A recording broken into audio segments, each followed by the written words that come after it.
அழகு என்பது ஆண்பாலா பெண்பாலா என்பதில் எனக்கு சந்தேகம் தீர்ந்தது. அழகு என்பது நிச்சயம் பெண்பாலடா.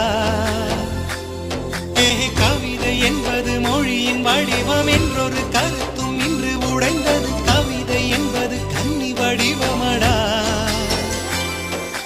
மின்னலை பிடித்து மேகத்தில் துடைத்து பெண் என்று படைத்து வீதியில் விட்டு விட்டார்.